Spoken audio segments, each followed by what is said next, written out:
All right, first and foremost, thank you for coming out today.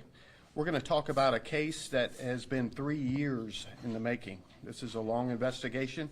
It was called Operation Last Supper, and the reason it was called that will become apparent here in just a little bit. But first, I want to tell you I'm joined by the U.S. Attorney for the Northern District of Florida, Jason Cootie, as well as Jared Lindley with the DEA, and they're going to talk in just a minute. But so I want to thank a couple of agencies. This was multi-jurisdictional, so we received help from Pensacola Police Department, Escambia SO, the U.S. Attorney's Office, the State Attorney's Office, DEA, FDLE, the U.S. Postal Service, FHP, and Gulf Breeze PD. And as you can see by the table over here, the operation was very successful. We're going to have some people, if you can put that up real quick. These are the individuals that we're going to talk about today. Now, there are some that have federal charges, there are some that have state charges, and then there's one that has both. So the one that got indicted yesterday is Michael McQueen down there at the bottom. He's going to have state and local, or state and federal. And then the two up top, Roosevelt Jones and David Kennedy, will have federal charges. So I'm going to defer right now to the U.S. Attorney for the Northern District, Mr. Cootie, and he will talk to you about the federal indictments. Thank you, Sheriff. Good afternoon. First, let me start by saying thank you to the brave men and women that serve every day to keep our community safe. As the Sheriff said, this is a partnership in the truest sense of the word. The men and women, not only under the leadership of Sheriff Johnson with Santa Rosa, benefited from the other resources and expertise of their law enforcement colleagues, specifically, as the Sheriff indicated, Gulf Breeze PD, Escambia County SO, Pensacola PD, Florida Department of Law Enforcement, the United States Postal Service, obviously the Drug Enforcement Administration, as well as FHP. The charges involving Mr. Kennedy are these. Simply, he was charged on the federal side with 2 counts. That is conspiracy to possess with intent to distribute more than 500 grams of cocaine, and a substantive charge of possession with intent to distribute more than 50 grams of mixture of methamphetamine, cocaine, and marijuana. He has prior felony drug convictions, and as such, the allegations in the indictment would involve a potential sentencing range of roughly 108 to 135 months in the Federal Bureau of Prisons. With regard to the substance, I won't get too deep in the weeds, but this was, as the Sheriff indicated, a multi-year investigation where the men and women missed many opportunities to be with family, birthdays, holidays, all to try to keep our community safer, and we owe them a debt of gratitude for their sacrifice in that respect. Having said that, their efforts resulted in the seizure of substantial amounts of narcotics, some of which are displayed here with other drugs, specifically roughly 200 and some odd grams of marijuana, almost a kilogram of cocaine, about 521 grams of methamphetamine, and overall, with Mr. Kennedy, upon execution at a residence that he was using, the seizure of 3 firearms and the ultimate surrender of over $50,000 in drug proceeds. As it relates to Mr. Jones, he is charged federally in a separate indictment, also with conspiracy to possess with intent to distribute cocaine and possession with intent to distribute cocaine and marijuana.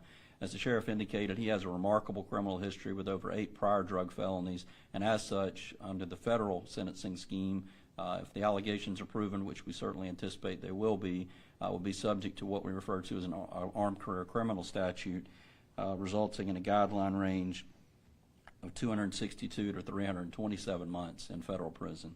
With regard to Mr. Jones, there was roughly 188 grams of cocaine, about 103 grams of marijuana, 39 grams of fentanyl-laced pills, as well as firearms, much like Mr. Kennedy. Sheriff, I just want to thank you personally and our colleagues at the DEA.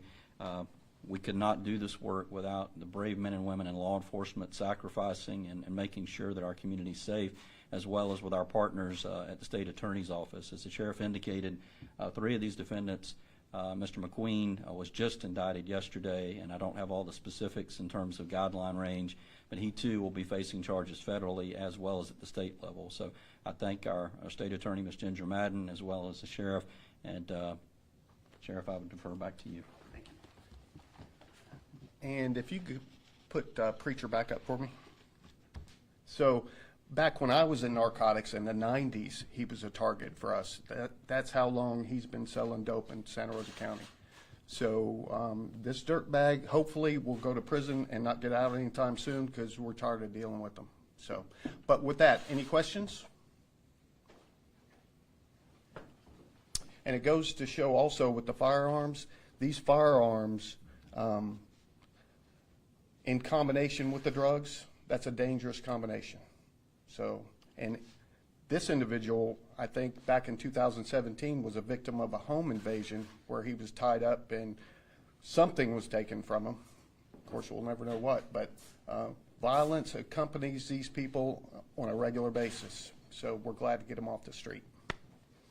How many of these 8 people do have violent pasts? Say it again? How many of these 8 suspects that you guys got do have violent convictions previously? I don't know about the violent part, but they all have prior drug convictions, I'm pretty sure. So, and usually violence comes with that. We don't always arrest them on those charges because they don't report crimes committed against themselves. So it's hard to tell. Are you expecting more arrests? I'll tell you this much, the investigation is still ongoing. So, yeah. What can you tell us about the evidence that we're looking at and how this put a dent in the drugs that are out there on the street? Yeah, if you could put the amounts back up for me, please.